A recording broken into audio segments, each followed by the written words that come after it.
We're at 25, 26 degrees there. Back to 24. Now I'm going to start coming back down to the... Good morning, good morning. It is January 29, I think. But it's Sunday, and looking forward to our Land Rover experience over at Quail Lodge in Carmel. Morning. Morning, can I help you? Do you know where I go for the Land Rover experience? Yeah, I do. I'll show you. Do you know Thank- where our clubhouse is? I have no idea. First time here.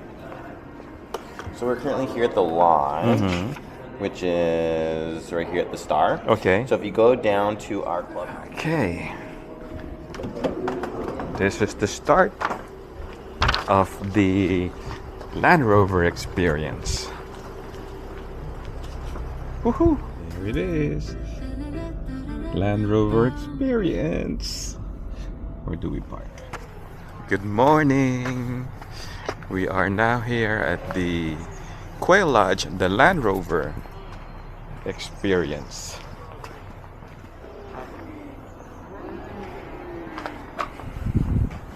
Morning. Good morning. Is it a good morning? It's a very good morning. I'm glad. I couldn't sleep last night. You were so excited. I am. I know. And I hope you don't mind if I did a video. Of course not. Thank you very much. As long as we maintain our seatbelts while you're taking the video. We will. Yeah. All right, perfect. Well, my name is Phil. I'm going to be your coach today. Phil, What's your name, dear? Teresa. Teresa. I'm Phil. Nice to meet you. I'm Luis. Luis. Nice to meet you. Luis, I'm Felipe. And I will be Felipe. your instructor, coach. I'm going to be helping you make decisions whether to hit the tree or not. Right. Preferably not. Not. Folks, if I get you to, do you have phones with you by chance? Yes, we do. Just good. No. Have you been off-road any time before now with somebody else's? Or It's going to 17-mile drive and parking on the side. Does that count? No. Does that count? No. Never been off-roading anything like that. Well, when you sign walk past the door handle in the back. When we come to a berm like this, you always want to try to cross the berm at an angle. Okay. If you were to try to cross it at 90 degrees or anything close to 90 degrees, You mean like this? correct, Okay. to the berm, Uh-huh. we like to cross at an angle. Okay. Because if the berm was higher, steeper, the front wheels would come up and drop over the other side. So if you watch the way I steer the car, I keep my hands approximately at 10 o'clock and 2 o'clock. And I try to maintain that position with both hands by shuffling the wheel from one hand to the other hand. So you see my hands are at the same approximate position as I keep turning, because I keep shuffling my hands from one hand to the other. It also gives me the capability of having 100% control of the steering wheel at all times with at least one hand or the other hand. I never let go of the steering wheel with both hands at the same time. If I let go of the steering wheel with both hands at the same time, the ground takes the steering away from the driver. And out here, if we take both hands off the steering wheel at the same time, it's possible we're in a position where one of these California jumping oak trees jumps right out in front of the car. It automatically goes down. No, not when it's really, parked. unless you set it in the menu to automatically go down when you come to a stop. Which we did. Is that a bad thing, Phil? It is off-road, because if you stop off-road and there's a rock underneath, and it Oh. automatically goes down and you hit that rock, you're going to do damage. But So we call it the approach angle. That angle is made by where this tire touches the ground, right below the axle. We call that the contact patch of the tire. If you draw an imaginary line in your mind from that point to the furthest forward, lowest part of the vehicle, kind of like where my arm is, that line and the ground form the approach angle. So anything inside this angle, you can go over without doing any damage. We call it the departure angle. Same thing, draw that imaginary line from the contact patch of the rear tire to the furthest rearward lowest part of the vehicle. Front end to turn right a little bit while gravity is still bringing the back end around. The back end of the car may become the front of the vehicle going downhill, and there's no way to get back control. If you start to slide on a long, steep slope, you want to turn the steering wheel as quickly as possible downhill or into the direction of the slide so that you can get the weight of the vehicle and the steering to be the front of the vehicle going downhill. Between the two trees, that means that I want to have an approximate equal distance from either side of the vehicle to each tree, because I don't know when an earthquake's going to happen here in California and I may bounce the car. I want to have an equal amount of buffer on either side. The problem is I want to go very slow. The slower I go, better chance I have of not sliding here. Not conditions, because we don't have steep slopes yet. So I keep looking. That's my first problem, this overhanging tree. So it looks like I'm pretty far away. So if I was continuing to turn right, I'd want to get my right wheel up on the hump, and then I would turn away from the hole. If I use the very edge of the trail, I am as far from that hole with my front wheel as I can be. Now, as I turn back to the right, because I have another overhanging tree, my back right wheel will go into that hole. It just won't go as deep. Yeah? So now I have to pull to the right side of the trail. I want to not hit that overhanging tree on the left side of my roof, and I want to turn so that I don't run the car off the trail into those two trees on the far or right side of the trail. Are you stepping on the gas, or this is all? No, I'm stepping on the gas. Yeah. Now I drive two-footed. I drive with my right foot on the throttle, left foot for the brake.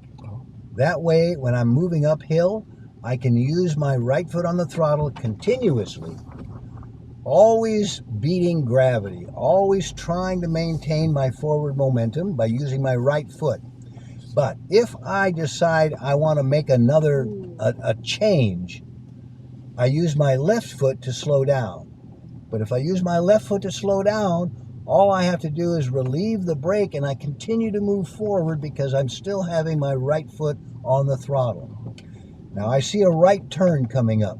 So I'm off to the left side of the trail because I know my right rear felt anything, so I know my bumper is not touching the dirt. My wheels are climbing before I touch anything. So now my attention goes to the departure angle because now my muffler is coming back down that slope and I don't want that to drag on the ground. Small incremental turns so that I don't slide into these two trees on the left. Now I'm passing. Who's braking? You? No. No one is braking? Hill Oh my descent goodness. control. But you had to steer. I have to steer. Okay. Yeah, this is not a Tesla. Tesla can't steer off-road either because it doesn't have the capability of accepting. Look how it's really tracking. I mean, the traction is wow.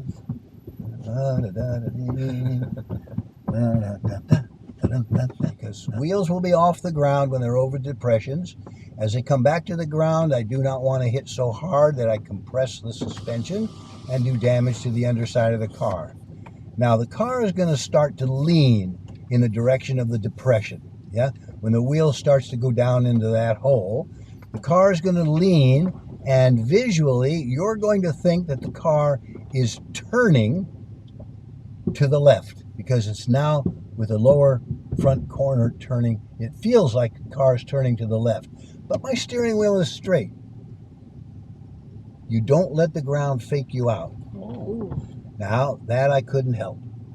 So now I will have to turn the steering wheel gently to try to get back straight up the trail.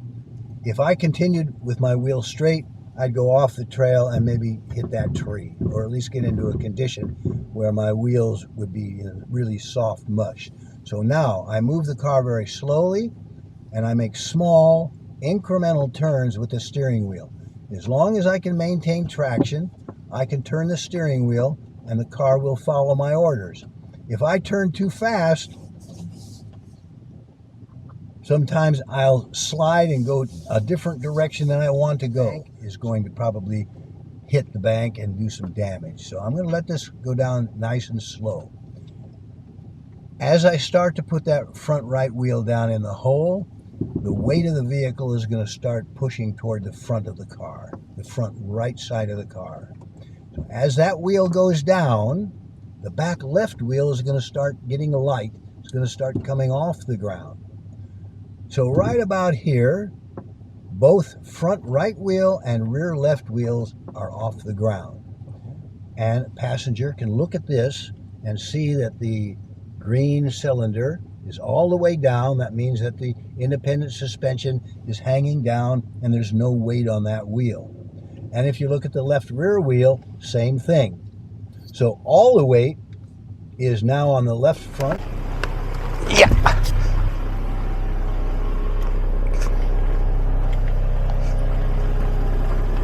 Drive in case something happens. You need all the strength you can muster. I need to remember to keep my hand like this. It's new for me. Smooth operation of the brake and the throttle so that you don't spin the wheels or break traction and lose out to gravity. So when you come up to this fork in the road, take it. Take it? Take it. What do you mean take it? Take it. To the right, right? Yeah.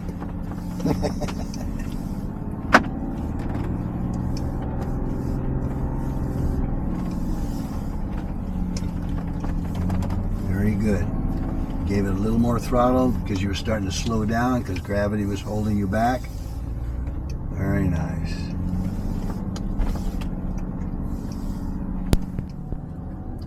So you're using the throttle. That means that you're disconnecting hill descent control at the time you're on the throttle. So let go. Both hands on the wheel. Don't let go of the wheel.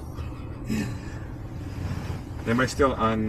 Well, you were using the throttle, which disengaged hill descent control. But if I But let when you go take your, well, I don't know what you mean by let go. of the gas, Yes, when you let go, you take your foot off the gas, then it automatically re-engages, and it keeps you at that slowest speed. So instead of stepping on the brake here let go. and sliding into that, let go of the brake. Just the brake. Okay. And the throttle. You don't need the throttle. Wow. It does its own job for you. Now, if the terrain called for it, you could go a little faster. You don't have to have it at the very lowest activation speed. I see. Depending on coming forward. The one on the left, your front left wheel is going to come off the ground. It'll be probably 4 feet off the ground, off the bottom of that hole. As you move forward, the weight of the vehicle now has the weight on the right side because we're tipping to the right. As you move forward, the weight will eventually want to transfer to the left side. And it will transfer quite quickly. Do I go straight? Yes, go straight. Now try to turn gently to the left, just a little bit. That's enough. Now, the car's going to come over pretty quick, so don't turn too much. We'll continue to slide to the right. So you want to turn into the direction of the slide. Now the car's weight's going to switch.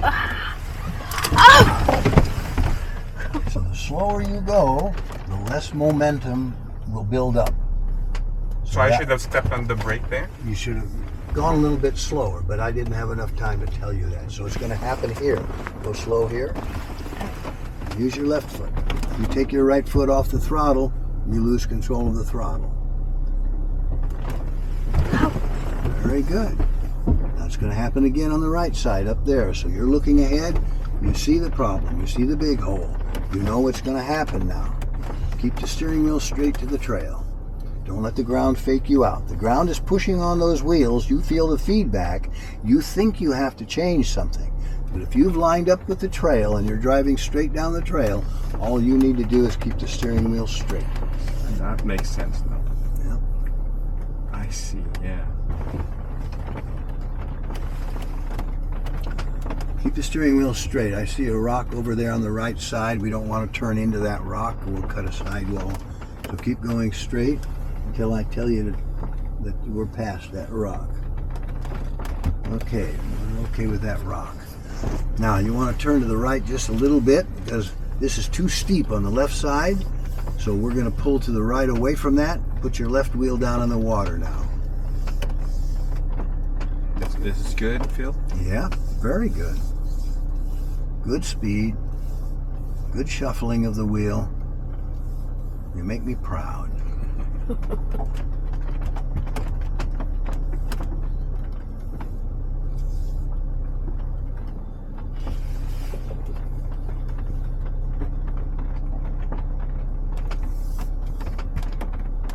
Side of the transmission.